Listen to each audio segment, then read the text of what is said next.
ఈ రోజుతో మాఘమాసం పూర్తవుతుందండి. రేపటి నుంచి ఫాల్గుణ మాసం. ఆ విష్ణుమూర్తికి ఎంతో ఇష్టమైన మాసం. విష్ణువు ఆరాధనకు ఎంతో అనుకూలమైన మాసం. అయితే ఈ మాసానికి ఫాల్గుణ మాసం అని పేరు ఎందుకొచ్చిందంటే, పూర్ణిమ తిథిలో చంద్రుడు పూర్వ ఫల్గుని లేదా ఉత్తర ఫల్గుని నక్షత్ర సమీపంలో సంచరిస్తే ఆ మాసాన్ని ఫాల్గునిగా పరిగణించబడుతుంది. గోవింద వ్రతాలను విరివిగా చేస్తుంటారండి ఈ ఫాల్గుణ మాసంలో.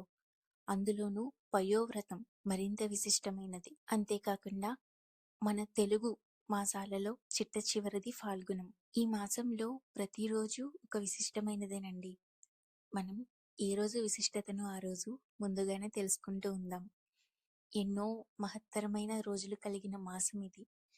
అందులోనూ పయోవ్రతం చేయడం వల్ల పూర్వం అదితి సాక్షాత్తు ఆ వామనుడికి జన్మనిచ్చే వరాన్ని పొందుతారంటండి. ఫాల్గుణ శుద్ధ పాడ్యమి అంటే రేపటి నుండి 12 రోజుల పాటు ఈ వ్రతం చేయబడుతుంది. అంటే ఈ 12 రోజులు కూడా వ్రతం చేసేవారు పాలుతో చేసిన పదార్థాలను మాత్రమే ఆహారంగా తీసుకుంటూ, పాలను మాత్రమే నైవేద్యంగా సమర్పిస్తూ పూర్తిగా విష్ణుమూర్తి ఆరాధనలో మని తాము నిమగ్నం చేసుకుని పవిత్రమైన వ్రతం అండి.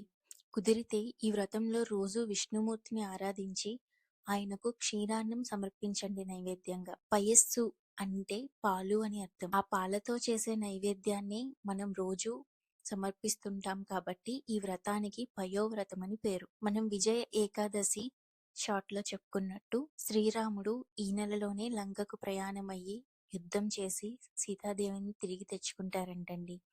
ఇలాంటి ఎన్నో మహత్తరమైన రోజుల గురించి ముందు ముందు మాట్లాడుకుందాం. అంతేకాకుండా ఫాల్గుణం అర్జునుడి జన్మ నక్షత్రం కూడా. అందుకే అర్జునుడి పేర్లలో ఫల్గుణుడు అని కూడా వినిపిస్తూ ఉంటుంది. మరి ముఖ్యంగా ఈ మాసంలో గోదానం, ధనదానం, వస్త్రదానం గోవిందుడికి ఎంతో ప్రీతి కలిగిస్తాయని మన శాస్త్రాలు కూడా చెప్తున్నాయండి.